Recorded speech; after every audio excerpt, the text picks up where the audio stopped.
Hi everyone, আসসালামু আলাইকুম। Welcome to my YouTube channel. সবাই কেমন আছেন? আই হোপ সবাই অনেক বেশি ভালো আছেন। তো এখানে হচ্ছে আমি আজকে এই পোলাও রান্না করার জন্য দিয়ে দিয়েছি তেল, এরপর দিয়ে দিব পেঁয়াজ কুচি। তো দেখুন আগে থেকে হচ্ছে পেঁয়াজ কুচি করে নিয়েছি। তো পেঁয়াজগুলো একটু তেলের মধ্যে হচ্ছে একটু নাড়াচাড়ি করে নেবো, বাদামি কালার।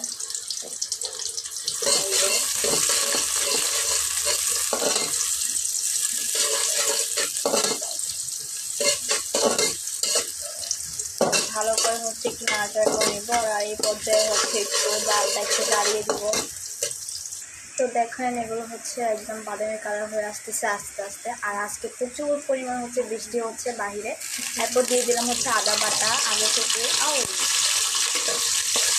তো আমি আদাগুলো একটু তেলের মধ্যে হচ্ছে ভালো করে একটু ভেজে নেব। তো দেখুন অনেক পরিমাণ হচ্ছে বৃষ্টি হচ্ছে এইদিকে, আর এদিকে পুরো গাছগাছালি ভরে গেছে, মানে কি বলবো। দেখুন আর এদিকে একটা আছে পেঁপে গাছ। তো দেখুন এরপর দিয়ে দেবো হচ্ছে তেজপাতা আর গরম মশলা। তো এগুলো একটু ভেজে নেবো। এরপর দিয়ে দিলাম পোলাও চাল হচ্ছে ধুয়ে নিয়েছি আগে থেকে। এখন এগুলো ভেজে নেব তেলের মধ্যে পেঁয়াজগুলোর সাথে। সেদিকে ভালো করে নাড়াচাড়া করে নিচ্ছি।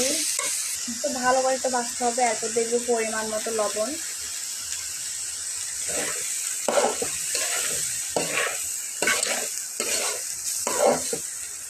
তো আজকে বৃষ্টির দিনে হচ্ছে একটু জমজমা খাবার হবে। তো তোমাদের সাথে সেটা অবশ্যই কিন্তু শেয়ার করবো, অবশ্যই থাকবেন পাশে। তো আমি হচ্ছে একটু ভালো করে একটু নাড়াচাড়া করে নিচ্ছি। যত নাড়াচাড়া করবো তত ভালো। আর পেঁয়াজ মশলার সাথে হচ্ছে ভালো করে কষিয়ে নিলে এটাই হচ্ছে রান্নাটা ভালো হয়, রান্নাটাও দারুণ হবে। তো এরপর যে আমি কিছুক্ষণ পর দিয়ে দেবো পানি। তো এরপর যে আমি হচ্ছে একটু ঘি দিয়ে দিলাম। ঘিটা দিলে হচ্ছে অনেক কালারটাও সুন্দর, তারপরে একটু মজাও হবে, গ্রান হবে, স্মেলটাও খুব দারুণ আসবে। তো এই যে আপনারা চাইলে স্কিপ করতে পারেন। তো আমি এটা হচ্ছে একটু তেলে ভেজে নেবো চালগুলো। এখনও পানি দিইনি, আর একটু পর দিয়ে দেবো। তো ভালো করে একটু ভাজতে হবে চালগুলো তেলের মধ্যে। তো এরপর যে আমি দিয়ে দেবো হচ্ছে পানি। আপনারা চাইলে হচ্ছে গরম পানি ইউজ করতে পারেন। তো যে পানি দেওয়াটা হচ্ছে একটু ভালো করে নাড়াচাড়া করে নিচ্ছি। তারপর যে দিয়ে দেবো আমি হচ্ছে ঢাকনাটা দিয়ে দিলাম। তো ব্রেক আরও কয়েক মিনিট পর দেখা হচ্ছে। যে দেখুন ভাত একদমই হয়ে আসছে প্রায়। তো একটু নাড়াচাড়া করে নিচ্ছি হালকা। তো আমার আজকের এই রেসিপিটা আপনাদের কাছে কেমন লাগছে অবশ্যই কিন্তু জানিয়ে দেবেন। তো এই বৃষ্টির দিন হচ্ছে গরম গরম পোলাও ভাত আর গরুর মাংস অনেক দারুণ। তো যে দেখুন ভাত একদমই হয়ে আসছে প্রায়। তো একটু নাড়াচাড়া করে নিচ্ছি হালকা।